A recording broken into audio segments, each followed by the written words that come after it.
Just a quick reminder, this podcast is general information only and doesn't replace medical advice. Always speak with your treating team to know what's right for you. So by actual definition, in terms of the incidence of side effects, we would define in the medical realm common as really anything about 1%. When we asked patients in this study what their interpretation is, on average, it was 34.2% was what they thought. Yeah. We're talking about people thinking it's 1 in 3, where the actual incidence is 1%. Welcome to Beyond the Count. I'm the founder and CEO of ITP Australia and New Zealand and your host, Danielle Boyle. This is a space created for the ITP community by the ITP community, where we share real stories, expert insights, and everything in between. Whether you're living with immune thrombocytopenia, supporting someone who is, or just trying to understand what life looks like beyond the bruises and the blood tests, you're in the right place. Today, you're listening to our 4-part series on Decoding Risk, designed to help you make sense of ITP treatments, side effects, and the information that can sometimes feel overwhelming. If you've ever read the side effects list and felt your stomach drop or wondered, how do I even know what's normal and what's not, you're not alone. Across this series, I'm joined by Dr Danny Hsu, consultant haematologist and medical advisor to ITP Australia and New Zealand. And we're breaking it down in a way that's clear, practical and reassuring. So whether you're driving, out for a walk, folding the laundry, or just sitting back and tuning in, let's dive in and go beyond the count together. In today's episode of our Decoding Risk series, we're talking about something that sounds simple but can completely change the way we feel about treatments. The words that we use to describe risk. Because when someone says rare, a lot of us don't hear unlikely, we hear probably me. In this conversation with Dr Danny Hsu, he and I unpack what terms like common, rare and very rare actually mean and why there's often such a big gap between how patients interpret these words and what clinicians intend them to mean. This episode is all about helping you move from reaction to understanding so you can hear those words and feel informed and less overwhelmed. Let's get started. Thanks, Danny, for joining us again on part 3 of the Decoding Risk series.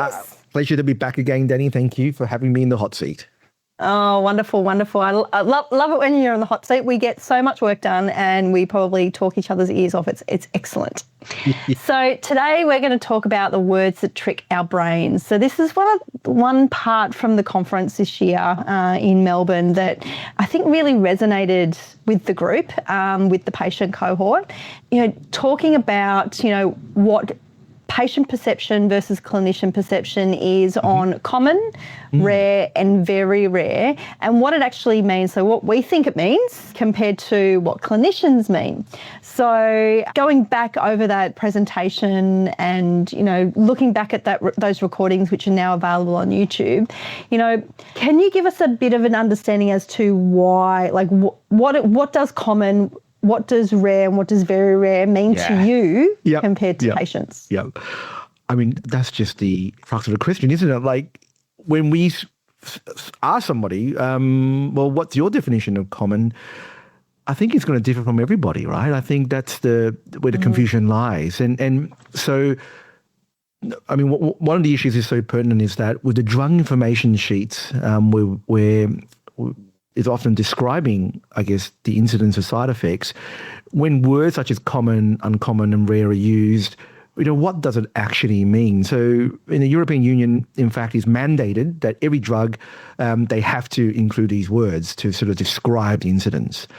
And then they did a lovely study actually to see, what do people think common, what is the chance of a common side effect? So by actual definition in terms of the incidence of side effects, common we would define in the medical realm as really anything less than 1%. Well, sorry, really about 1%. When we asked patients in this study what their interpretation is, on average, it was 34.2% was what they thought. Yeah. What common is, right? Because Yeah, look, I think that's fair. I mean, where's the yardstick? If you tell me something's common, I'm going to think that I'm very likely to get it. Exactly right. So, but consider the disparity though. So we're talking about people thinking it's 1 in 3. In this particular study, they were looking at side effects from lipid-lowering medication, right? Where the actual incidence is 1%, but people think they have a 1 in 3 chance of getting it, right? So, and then when we go on to something like, what's a rare side effect, in this particular study again, they thought rare meant 18% chance, right? That's almost 1 in 5. When rare is 0.1% incident, right? So 1 in 1,000 chance of getting it, and people think it's 1 in 5. Yeah. So I think this is where the absolute minefield lies, where if you're reading something and they're talking about, when they're using words to describe it, common, uncommon, rare, it always, I think, pays to actually ask the clinician, excuse me, do you actually have numbers for me? Because our brain might be interpreting in a very, very different perspective. And you're right. Perception, my personal perception compared to reality could be vastly different. Yeah. And it's good that study has actually been done, because then that can actually show the disparity between what you consider to be common, uncommon, vastly different to what I potentially would as a patient. Somebody living with the disease, and then you're about to give me this medication and I'm thinking, what? I'm going to get this? Like, I don't know if I really want to get that. Whereas in fact, there's actually, potentially a 1% chance. Exactly right. And that's common. Right. And that's common. That is common. That's common. Yep. Thanks to our sponsor, Takeda, for their ongoing support of ITP Australia and New Zealand, and our podcast, Beyond the Count. When we talk about, the confusion around all of these words, how do we make risk a bit easier to understand? Yeah, so I think it is so difficult, isn't it? For some of us, I feel like I'm terrible on numbers. So when we talk about common, the statistics are meant to be 1%, 1 in 100. And we talk about uncommon, 1 in 1,000. When we get to rare, really 1 in 1,000 to 10,000. Another way for us to really imagine this risk is thinking about, well, okay, how likely would that happen in kind of our local human community? So with common, expect that this would happen, let's say 1 in 100, someone in your street, right? That would be what we consider to be common. Something that's uncommon, so we're saying maybe 1 in 1,000, expect this to happen for one person in, say, a small village. And when we're talking about rare, that's really talking about 1 in 10,000 almost now. We'll expect to happen to one person in a small town. And getting to very rare, so 1 in 10, less than 1 in 10,000, expect to happen to one person in a very large town. So that's one way, I think, for us to imagine what is just like an abstract number, for most of us. And then this is probably a better way, or for some people, a better way of imagining risks. And the other thing we have to remember is that ITP is already rare. Exactly. So then you've got to do the maths again to know. Yep. But okay, so somebody in my city, other than myself, may have ITP. Yep. And then you look at common side effects. That's multiple cities, potentially one person having that common side effect. Yep. Yeah. So it magnifies itself from a commonality perspective, or from a side effect perspective as well. So you're going to need a satellite to see some of the.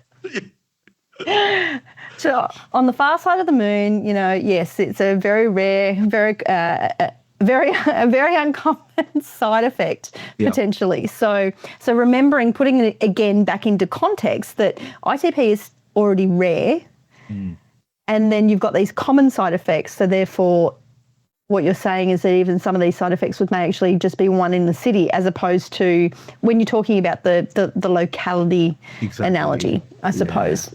Yep. And another way, I guess, for us to imagine sort of risk is using a distance type analogy. I think it's, and I do love this. I do love this analogy. I think it really hit home. Yeah, because everyone could, I guess, visualize concepts in a different manner. So 1 in 100 risk, using a distance analogy, is really, if you think about, we have a line of sticks that stretches for 100 meters, is to finding one specific 1 meter stick in that 100 meters. So if we're talking about 1 in a million, which is what we consider a very rare incident, is really trying to find a 1 meter stick from Sydney to Perth. So pretty damn unlikely, hey? It is definitely. Yep. So yeah, unless another way. you're a bloodhound and you're really good at sticks. Yeah. True. Absolutely. So, and I suppose that's one of the really important things, and it's something that we will be writing about in our one of our next articles for the Count magazine as well. Is understanding and debunking the terminology, our perception versus clinical reality. So it's one of the big pieces. So if somebody was to come to you and talk to you about, this is a common side effect, how would you talk to them about that? So really what I would ask them is that, well, firstly, what's your, what would you consider to be common? I wanted to start off by seeing what the yardstick is, or what their perception is, and then in a way to bring them in line in our kind of patient information or medical literature, what the definition of common in that sense is for a side effect, and really try to gauge then what their understanding of that particular risk is, and maybe using one of these two analogies of either distance or that sort of home community analogy to help just bring into perspective on what that actually means, I think. And I think the other thing too is that, how many patients, ITP patients in general, do you see in general? How many do you have on your books? Goodness me, at least 200, I think. Yeah. So if we were to talk about common, rare, or common, rare, and very rare, those side effects, you'd only hear about them every so often. How often do you have patients come talk to you about, side effects and ask that question about, what do you consider to be common and what do you consider to be rare? Do you have those conversations at all? Do patients prompt you? That's a great question, Danny. So, I must say I don't have many people asking me, maybe because I very proactively in the counselling and the shared decision making really might have already laid that out on the table. And it's tricky, isn't it? Because every patient is different. So when I think about it, look, some patients that definitely really want the incidents, where I had other patients where I guess they're just going to just trust me in terms of, okay, you listed all these bunch of things. What are the things that you think are the most important? And how likely is I'll get those ones. So everyone's a little bit different, isn't it? And I think that's all the art of shared decision making, where I kind of tailor the counselling based on each patient or what they want to know, and how they want to kind of digest that information. So yeah, I'm sorry, it's not a very straightforward answer for you, Danny. I'm sorry. That's all right. How long is a piece of string, or how long is that? Yeah. If you could give one piece of advice to healthcare professionals being asked that question from their patients with ITP, what piece of advice would you give them? I think to really be upfront and frank. I feel like some clinicians might hesitate to talk about side effects because they're worried that patients might then decline that treatment. But I would argue that maybe it's because we're I must say myself included in the past, we might not have been approaching the right way in presenting that particular data, right? And so really I would say be open to sort of and frank in terms of what side effects patients can have from that particular treatment, but then to follow that up with sort of this explanation of risk, to say, I've listed all this stuff, but these are the common ones, these are the very rare ones. And then I think consolidate that then, making sure the patient understand what that actually means when we say common, when we say rare. Yeah, that's wonderful. That's really good. And it's good to have that, I suppose, because a lot of our listeners are also healthcare professionals as well. We don't just have patients listening to this podcast, and it's really important that we share this knowledge and share this information to give everybody the tools. Not just patients, but give everybody the tools to have those conversations, and even the hard conversations, because sometimes the hard conversations are the most important ones. No, absolutely, absolutely. Wonderful. Well, I think we're going to leave it there, and we'll come back to episode 4 shortly for the Decoding Risk podcast series. But Danny, thank you so much again for joining us on Beyond the Count, and I look forward to recording episode 4 with you shortly. No, pleasure having me on again, and see you all in the next episode. Thank you for tuning in. I hope you all got a lot out of today's episode. Before we wrap up, here are 4 key takeaways from our conversation with Danny. Number 1, words like common and rare don't mean what you think they mean. In everyday language, common can feel like something that's very likely to happen, but medically, it might only mean around 1%. That gap between perception and reality is where a lot of the fear comes from. Number 2, your brain will naturally overestimate risk. When people hear rare, they often think it means something like 1 in 5 or 1 in 10, where in reality, it might be closer to 1 in 1,000. So it's completely normal that your instinctive reaction feels stronger than the actual risk. Number 3, if you hear terms like common, uncommon and rare, it's okay to ask, but what does that mean in numbers? That simple shift can turn something vague and emotional into something clear and easy to process. Number 4, thinking about risk in terms of real life examples, like your street, town, or even city, or even the distance of where you live, can help make abstract numbers feel more tangible and less overwhelming.